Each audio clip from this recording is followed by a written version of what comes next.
Good afternoon, everybody. This is Brian Hartman coming to you live from Ferris Plaza, 1859 Port St. Lucie Boulevard in Port St. Lucie. We are Pharus Global. You can find us at pharusglobal.com. We do everything to help typically second stage companies, though it can be startups as well, medical practices, dental practices, real estate investment firms, help them grow, scale up, and prepare them for an eventual exit, and as well as bring them for an exit, find a buyer, and let them ride off into the sunset. And we do it all over again, helping the buyer of that acquisition continue to grow their company. We do everything from financial management and bookkeeping, insurance, real estate, commercial and residential. We do commercial and residential funding, IT services, medical practice management, billing, coding, credentialing, and the list goes on and on. You can find it all at pharusglobal.com. And today we are excited to have with us Todd Bass of National Financial Network. He's an advanced case specialist. This is episode number 42, and we are going to be talking about how funding your buy-sell guarantees business continuity. I'm excited to learn about it. I hope you guys will be as well, because you need to know what your buy-sell means and how it guarantees the business will continue. So with that said, let's welcome to the show, Todd Bass. How are you? Hey, Brian. How are you? Thanks for having me. Thanks for joining the show. I appreciate it. I guess before we jump into, I got some exciting questions to go over with you, but tell us a little bit about National Financial Network and what it is you do as an advanced case specialist.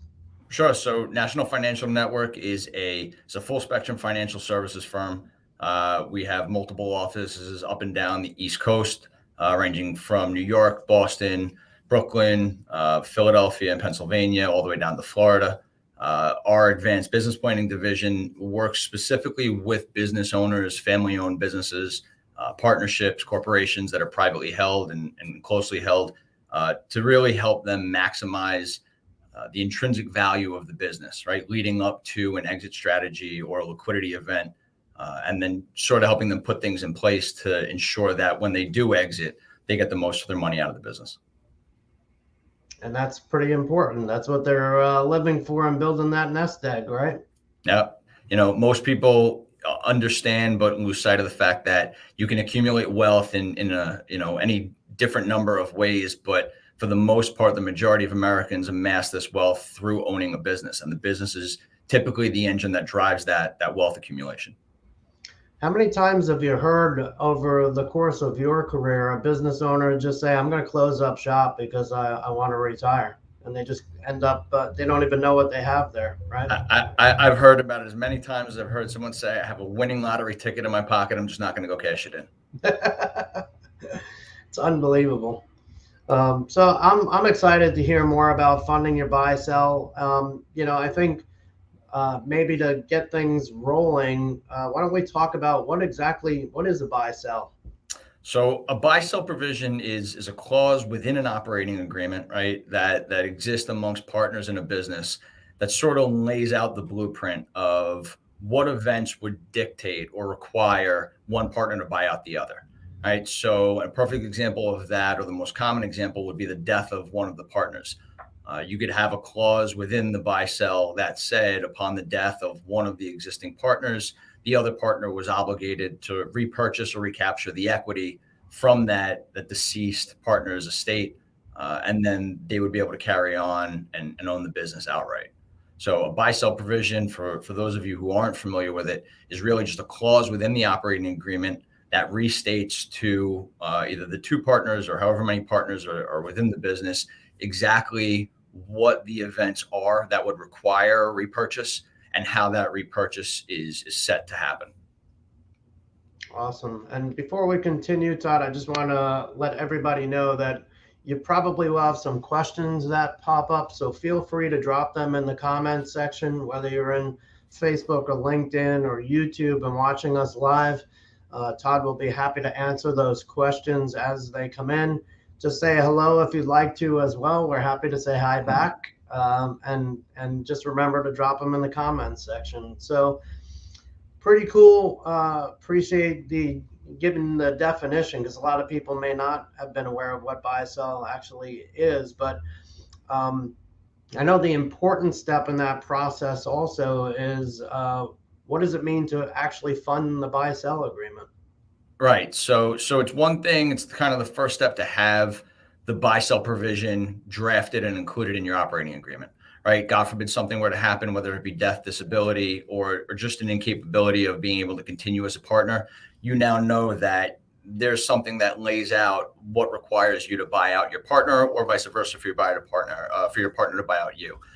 But what most people don't realize or lose sight of is once you have that, you now have to figure out how to fund that actual buy sell, right? So it's referred to as a triggering event, right? So death would be a triggering event.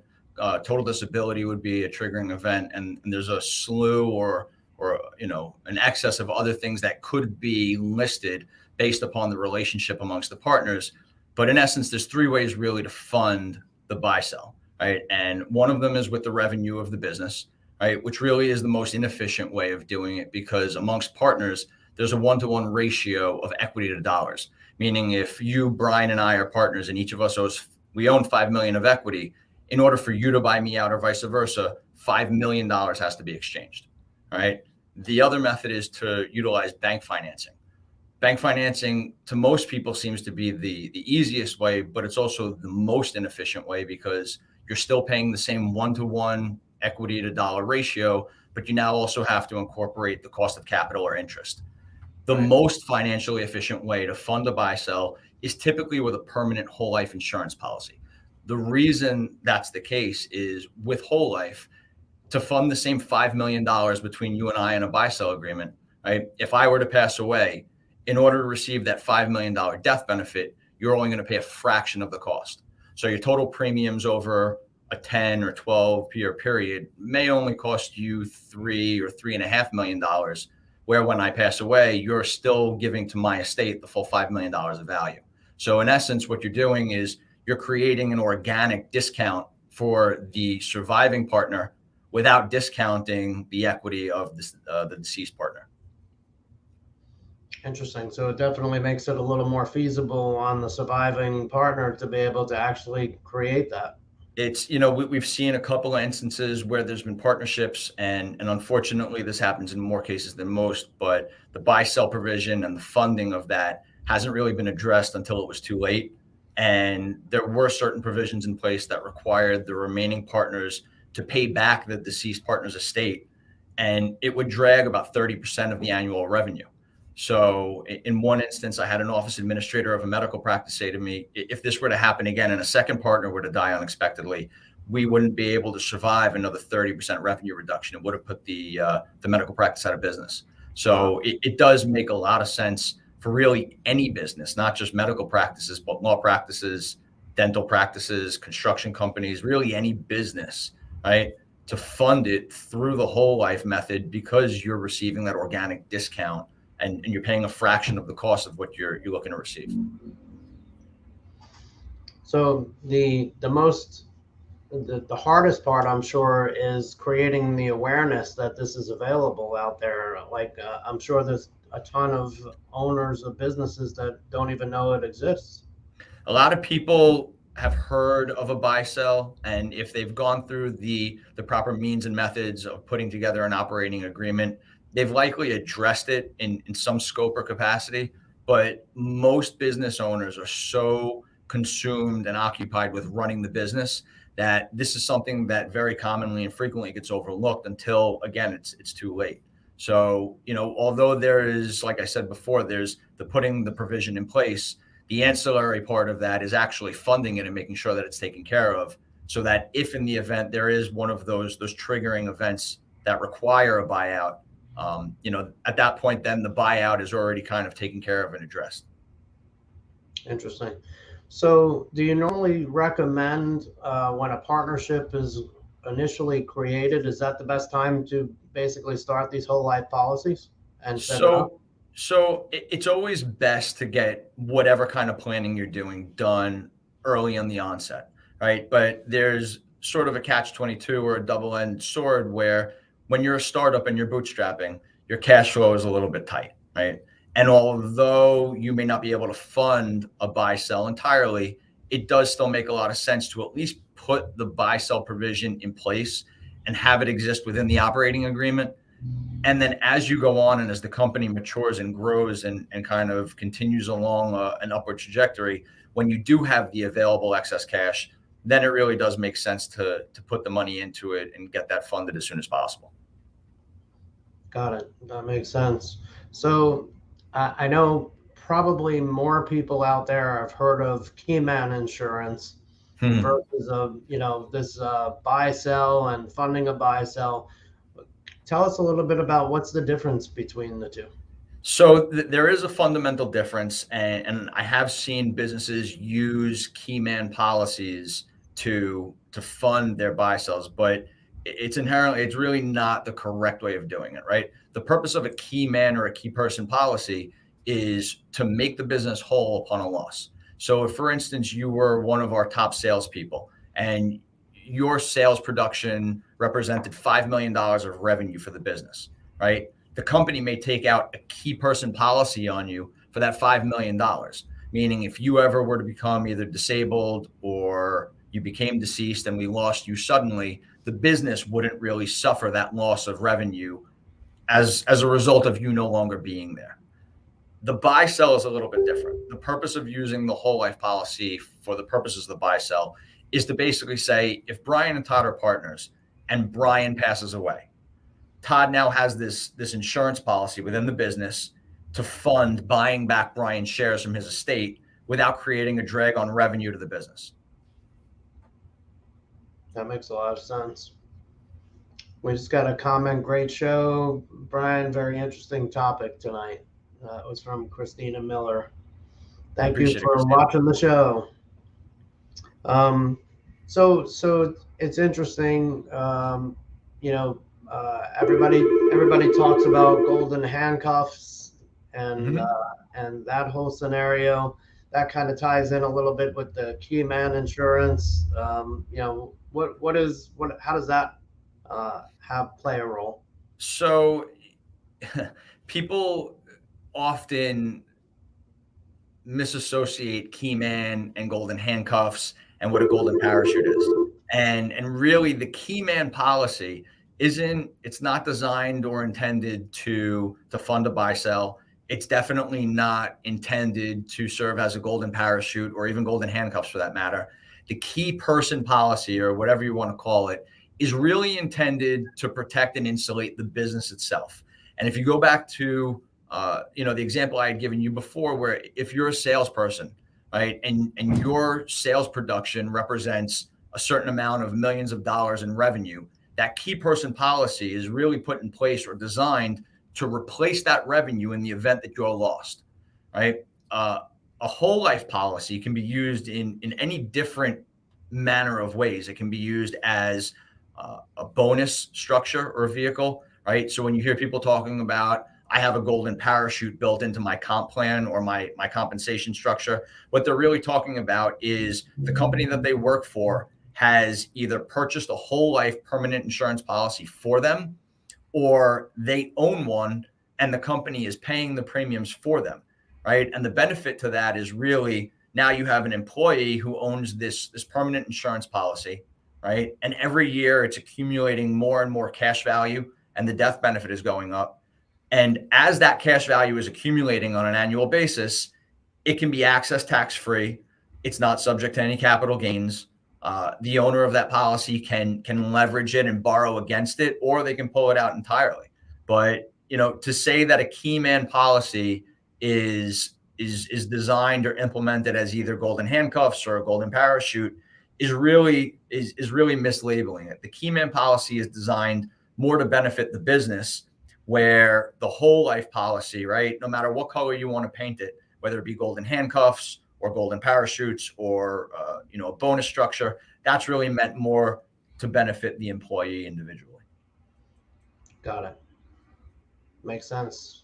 Um, And if you look at some of the proxy statements of these Fortune 500 companies, right, and I'm talking Amazon, Coca-Cola, Pepsi, Disney, yeah, a lot of the banks, J.P. Morgan, Wells Fargo, they all use this whole life policy as a bonus structure, right? And what they can do as an entity is they can bonus it to their employees, but they can also put what's called a restrictive covenant, right? They can attach this restrictive covenant or the security agreement to the policy that says, Brian, we're going to give you this permanent whole life insurance policy as a bonus, right? But in order for you to fully own this bonus, we're going to attach either a restrictive covenant or a security agreement to it that says you must remain employed or with the company for a certain amount of time. And after a certain amount of time or on X anniversary, this policy becomes fully yours. It's fully vested.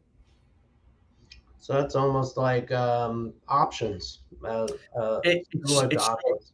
it's sort of like an option, right? In the sense that it has a vesting schedule and there is some sort of retention mechanism built into it. Yeah, The whole life structure is a little bit different than the option, right? When the option vests, you have exactly that. You have the option to purchase stock at a certain price. right. When the whole life policy vests, right? Or if there's a retention structure built in, the policy is already being paid for by the company.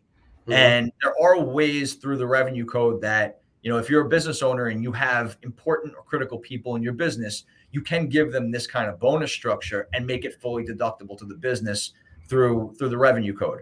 But with options, the employee has to then purchase the options at an agreed upon strike price, right? With the whole life policy, the policy belongs to them. And the company is now paying the premium and the employee owns it and really gets to enjoy all of the inherent benefits that are built into the insurance policy. That makes sense too. Interesting. So I know we briefly touched on it, and and talking about the buy-sell agreement, there's triggers. So what events can trigger a buyout event contained within the buy-sell agreement? Right. And that's a great question, Brian. And a lot of it really depends on the nature and the relationship between the partners. The obvious answers are obviously death. If a partner dies, then the remaining partners have to buy out their shares from the estate. Sure. The second most obvious answer is if you become totally disabled and you can't work anymore, right? A Mhm. lot of times, if you suffer some kind of dismemberment or disability and you can no longer perform whatever your duties are, the remaining partners have the option or the ability to buy you out, and they can do so with funding one of these policies. A lot of times what we see also is amongst partners, and again, it can vary between partnership and the nature of the business, but you'll see a dissolution of marriage can trigger a buyout to avoid bringing the company or the business into the divorce proceedings. You can see the revocation or termination of a professional license. So if you have multiple doctors or lawyers in a practice and one of them commits some type of unethical act and loses their license, that can trigger the buyout at a predetermined value. There's a lot of different things that can go into it.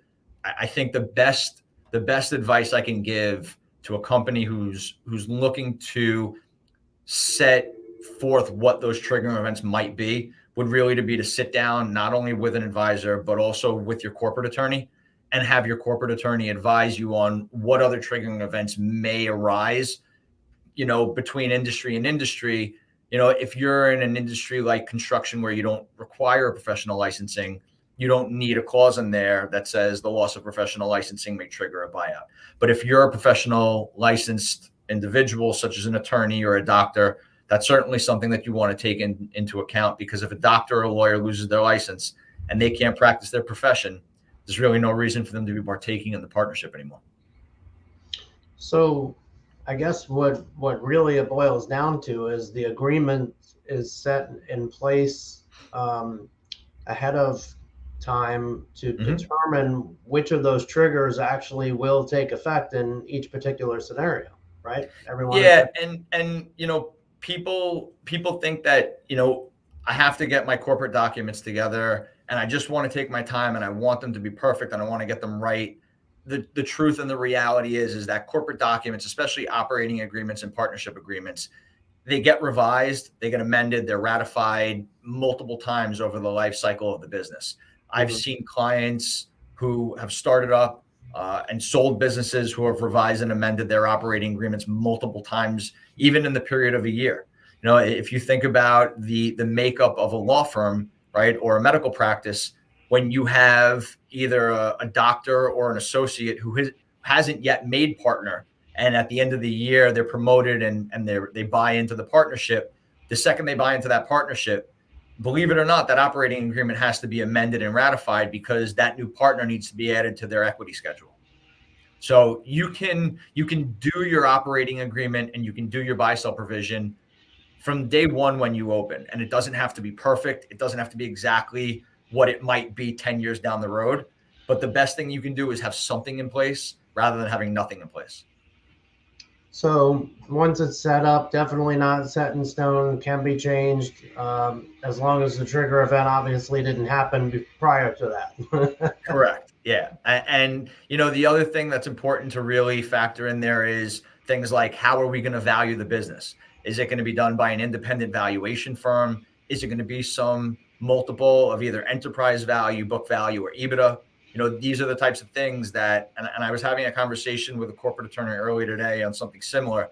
When you don't lay out all of the terms, you know, that you want to govern this partnership, this marriage, that's ultimately how you really end up in court and litigating, right? And as a former practicing attorney, I can tell you, when you go to litigation, the only people that win are the attorneys.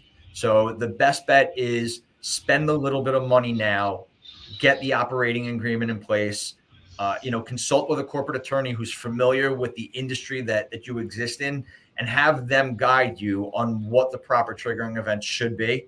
And then once you have that foundation and that operating agreement and buy sell with all of your triggering events factored in, then come and consult with a financial advisor or someone who's familiar with the business planning space, and then figure out how you can properly fund that in the most efficient way possible.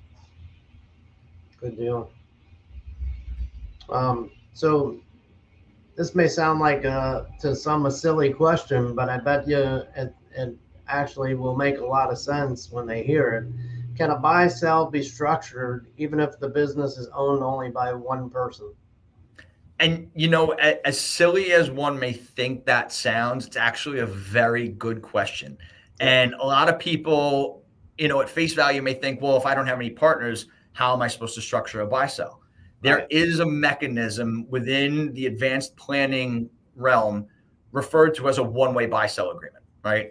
And what a one-way buy sell agreement allows a sole owner to do is really create a buy sell between themselves and their estate, right? So if, Brian, you own your business as a sole proprietor, right, you can create a one-way buy sell with your estate that says, upon the death or disability or whatever your triggering event is of Brian, the estate of Brian Hartman agrees to buy back the business from Brian at whatever the valuation is, right? And you can set forth what you want that valuation methodology to be.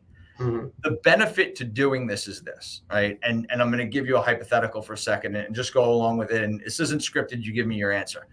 If you pass away and you leave business ABC widgets to your wife and your children, and they're unfamiliar with the industry, they don't know how to run the business, someone's going to come in and they're going to look to purchase it. And your wife, knowing that she can't run the business, is going to want to sell it. But unfortunately, in the business realm, there are vultures out there, and whoever is on the buy side of that transaction is going to heavily discount the value of your business, knowing that your wife needs the money and that they'd like the business, and that your wife, being incapable of running the business, and not because she's your wife or anything, but just being unfamiliar with the business. It could be vice versa, a wife selling and the husband being unfamiliar, but you know, the spouse who's unfamiliar with the business is going to be forced to sell at a discount. So what putting a one-way buy sell in place does is it guarantees that your estate will be paid out the amount or the value that the company was placed at the time of the one-way buy sell. The nice addition to that is, let's say the business was valued at $500,000. The insurance policy will pay out your estate the $500,000 that the policy was for. Then your surviving spouse can then actually go and sell the business on the open market. And even if they were only to get $150,000, Now, in the aggregate, they actually received $650,000 versus just the 550 or the 500 rather, or just the 150. Wow. So to answer your question, yes, a sole owner, a sole proprietor can put a one-way buy-sell mechanism in place, and actually it will do the estate much better than just selling the business on the open market. Wow, that's huge. So there's less of a worry that the surviving spouse or whoever the estate will go to is going to lose out just because there's nobody there that continue to run the business. It's sort of, it eliminates the worry or the concern of, if I'm not here and my family has to sell the business, are they going to get a fair value for it? That's And fantastic. it really kind of creates this security blanket around the business of knowing that, if you don't sell the business prior to your death, or you don't pass it along, it's not inherited, you know that you're going to get the full value of the business without having to negotiate, or having, whoever your surviving spouse is, they're not going to have to engage a business broker, and they're not going to get nickel and dimed and chopped down on fees. They're going to get the full value of the business. And that's really what any person wants to leave behind. So in essence, they can wind up getting the full value of the business and then just do a fire sale to get rid of the business, and whatever they get on top is icing on the cake. It really is. It's just sort of the cherry on top, and it really is. It's extra money, because you're ensuring the full value of the business based on a valuation that's done.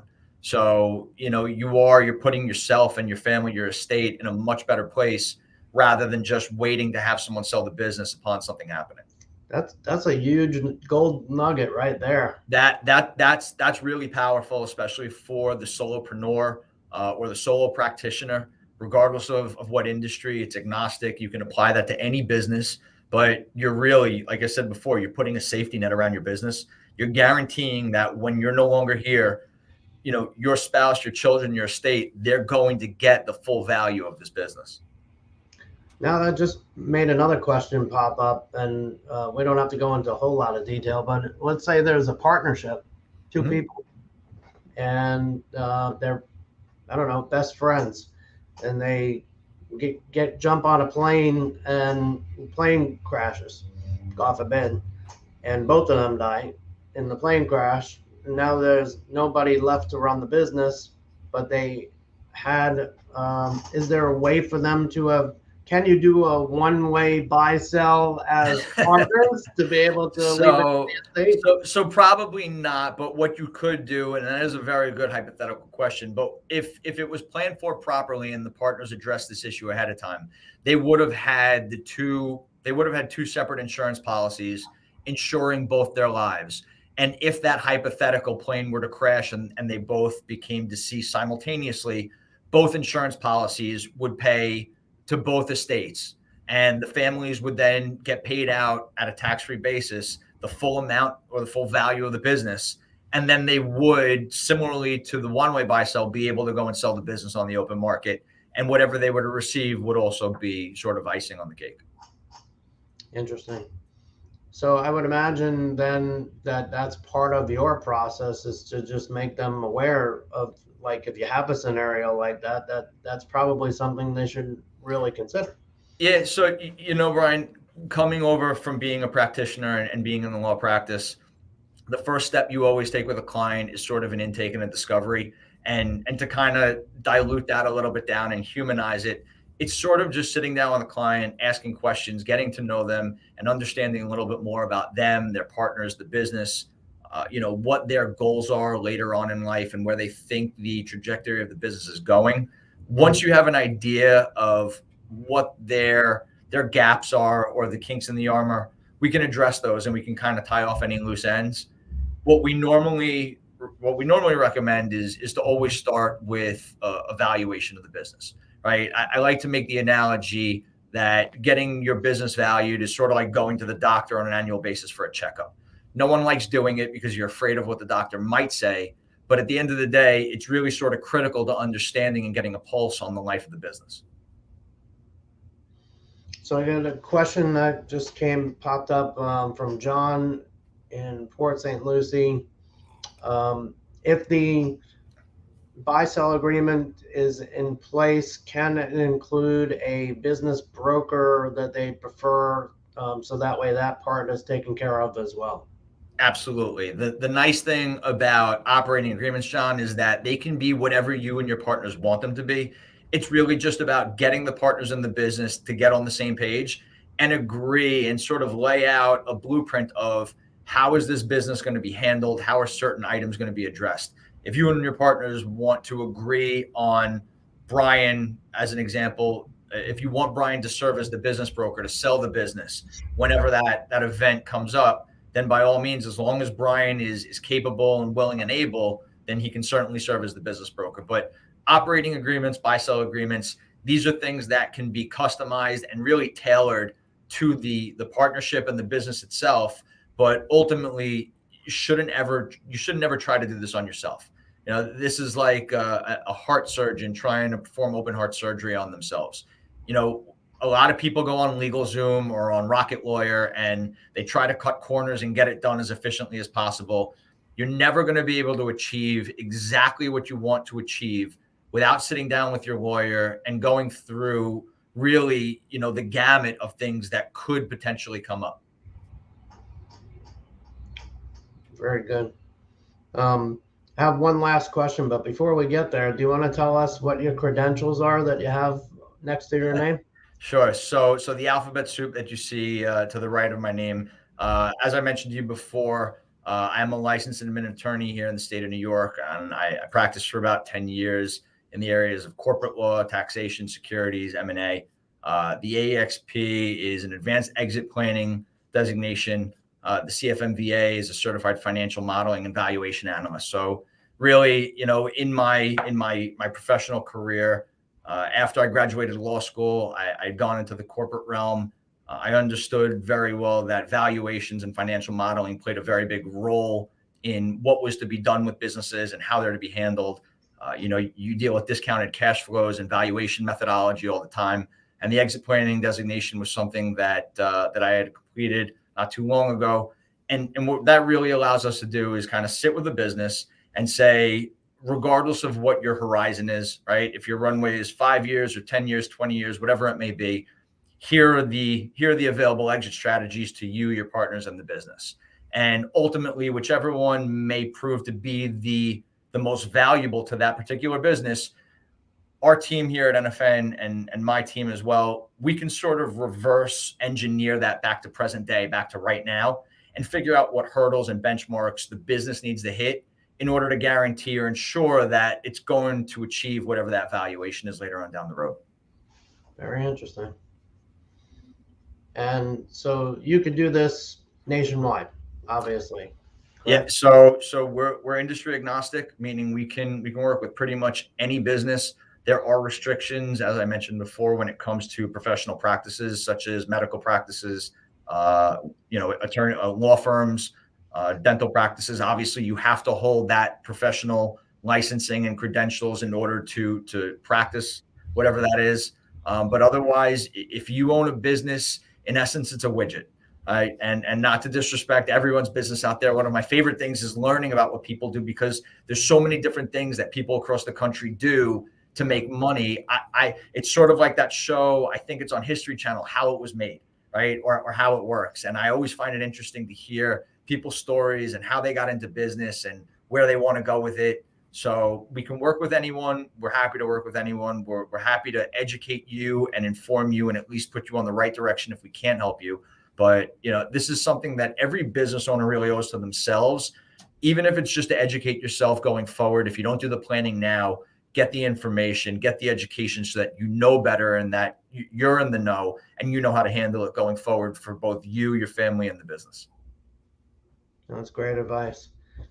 You know, the interesting part also about hearing what people do in their business is, if it's a successful business, people think that they started that way. They don't realize that those people had to jump hurdles to be able to get to where they are today too. Unless you've inherited a business that had a C-suite in place and had managers and executives and directors there to run it, no one has it easy. I've never seen a business that was opened and automatically turnkey, and unless it was something to do with crypto, and that's a whole nother story. But every business requires sweat equity, hard work, dedication, sacrifice. And at the end of the day, when you've put in all that sweat equity into building and growing this business, the last thing you should be doing is leaving that business open and vulnerable and susceptible to something like this. That's awesome. So in closing, what is necessary to get the process started to set up the buy-sell agreement and get it funded? So the first thing I would recommend, obviously, first and foremost, is sitting down with a corporate attorney who is well-versed and fluent in the practice of corporate law and drafting of corporate documents. And in doing that, you'll at least give yourself sort of a foundation, right? If you need an operating agreement to sort of set the bylaws of how the business is going to be run, what the scope of your business is, who the partners are, and how it's to be carried out. Within that operating agreement, you obviously have to ask your attorney to create a buy-sell provision. Within that buy-sell provision, you as the business owner have the freedom to really tailor this. It's sort of like a custom suit or a one-of-one dress. You can have it tailored to all of your measurements. It can meet all of your exact specifications. And once you've had that built out, it really just becomes a matter of, is the business financially viable and capable of funding it? And it doesn't have to be right away. The attorney that I spoke to earlier made the analogy of driving cars, right? You could start off in a 1970 car with 100,000 miles, and it may not be the Bentley or the Rolls Royce of buy-sell provisions, but at least you have something with four wheels and an engine to get you where you need to go. And it was a perfect analogy, because as long as you have a buy-sell provision, you can sort of figure out the rest later on if that be the case. But as the business starts to grow, as it becomes more profitable, then you can sort of upgrade it. And by upgrade it, I mean you can fund the buy-sell so that if a triggering event takes place or occurs, you don't have to worry about pulling money from the revenue or pulling money from the partners to go and recapture the equity of a partner that may have exited. Awesome. And if people want to get in touch with you, Todd, how do they reach you? So as you've seen scrolling across the bottom of the screen, you can reach me at my email at any time. It's todd.bass@natfin.net. We're here to answer questions. We're here to help. We're here to direct and advise and guide you. But really, the first and foremost is really, before you contact someone like me or a financial planner, an advanced case specialist that you may have that you want to work with, talk to your corporate attorney. Make sure that there is a buy-sell provision within your operating agreement. If you have that buy-sell provision, the next step really is to get a valuation of the business done, because without a valuation, without knowing what the business is worth, you're sort of you're throwing darts in the dark, right? You don't really know what you're planning for. If you and I didn't have a valuation performed, Brian, and we insured each other for $1 million each, and our business wound up being valued at $10 million or $5 million, it sort of defeats the purpose. Now you've done what's considered insufficient planning, because you've spent the money on the $1 million on each of our lives, but now the business still has to come up with an additional 1.5 million for each of us. So it sort of counteracts what you're looking to accomplish. Mm-hmm. Once you talk to your attorney, the best bet would be to spend the money, get a valuation done. It's like going to the doctor and getting a checkup. You need to know what's going on. If nothing else, and the business is in good health, then you can put your head down at night and know, you want to know what, if worst case scenario, a fire sale takes place, either my partners can afford it, my estate will be taken care of, they'll be okay. But if you have the liberty and the financial freedom to do it, absolutely look to fund your buy sell. It's the most efficient way to buy out partners. Again, you build in an organic discount to the remaining partners without discounting the equity for the partner who may have exited. All great advice. I got to tell you, we talked about hearing about businesses and what they do and learning from it. And tonight was one of those nights. I love doing these shows because I got a lot of gold nuggets out of this that I'm going to be able to share. I think a lot of people out there did as well. So really appreciate having you on. I'm happy to, and look forward to doing more of these with you. A big thing for us is, especially in our industries, people have these disdains or preconceptions. misconceived conceptions of it. It's all sales, it's all planning, it all has to do with fees, and it really doesn't. The paramount to this is really education. And the most valuable thing that you can do if you have knowledge is to confer and pass along that knowledge to other people that need it. We don't tell you you have to work with us. You're obviously free to go and work with whoever it is you want, but to have that information and that education and know what it is you're doing really sort of sets you on the right path. It's really important to have trusted advisors.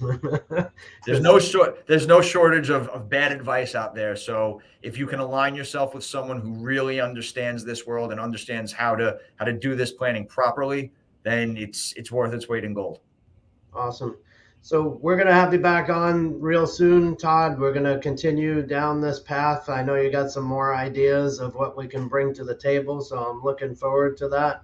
Absolutely. And anybody else that would like to be on the show, please reach out to us at pharusglobal.com and be the next contestant on The Price is Right. We really appreciate having you on, Todd. And again, if you need to reach Todd with any questions, you have his contact information below. Don't hesitate to do that because he's very happy to be able to answer any questions, get you going on the right path. Any last bits of information before we go? No, I appreciate you having me, and thanks to Pharus for hosting this. I appreciate coming on here. I get a great deal of satisfaction in helping people understand more about how to run their business as opposed to litigating in court and being that attorney. So I'm much happier here to answer questions and help people and kind of guide them down the right path. It's fantastic. And one of these days I'll have to learn how you kept all your hair and not a single gray in it also, because we're definitely down different paths. I'm in a controlled environment right now. There you go. All right, Todd, thank you very much. Have a great night. Everybody, thank you for tuning in, and wish you guys all a great night as well. Thanks, Brian. Take care, everyone.